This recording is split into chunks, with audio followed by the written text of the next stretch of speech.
Great, hey, what's up, guys? This is a really hard Jasper Park Lodge course, hole number 8.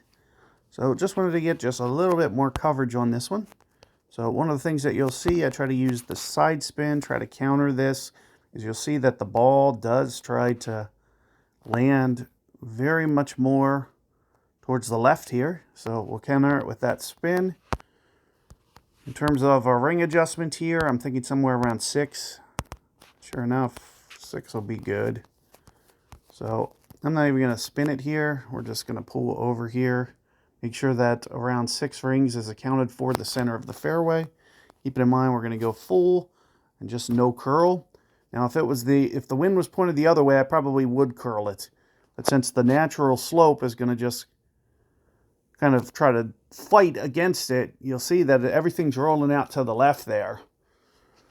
But I also want to make sure that I don't overcut it to the right, whereas to the left, you could. So let's say that wind was the opposite.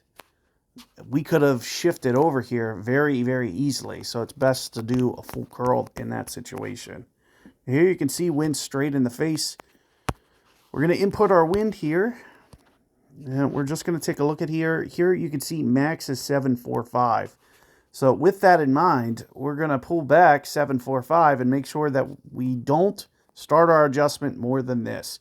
We want to make sure that we're accounted for. So, which we are. So I shouldn't have to change my spin too much, but what you'll see that I do is I'm going to try to get my alignment correct. And I'm thinking this is going to collapse down pretty significant. You'll see I won't use the full, and I'm thinking something along the lines of this. Now, since this wind is slightly pulled to the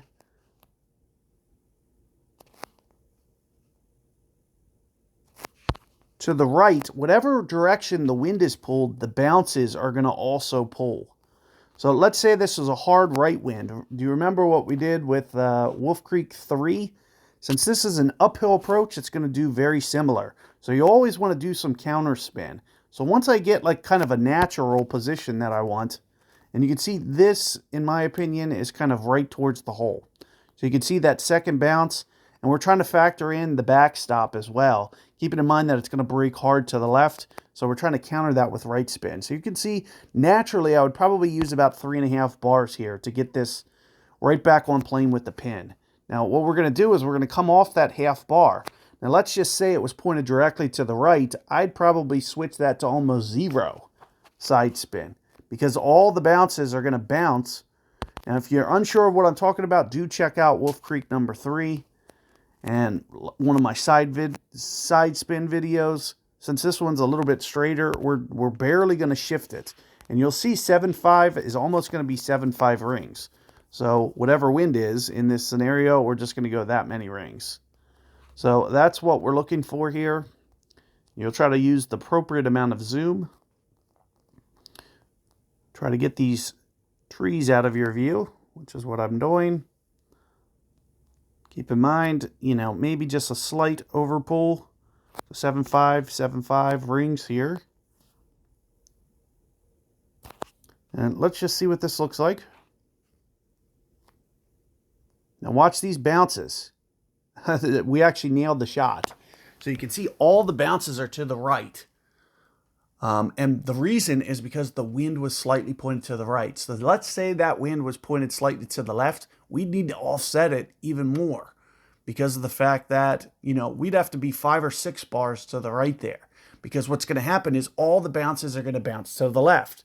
When you're hitting into those uphill approaches, all the momentum's going to go with the wind. Way more than it does naturally. So do keep that in mind. Always try to pay attention on those uphill approaches, because you'll see a considerate amount of change with the way that bounces 2, 3, 4, and 5 are affected by that wind direction. So good luck with that concept, and I'll see you guys on the next one.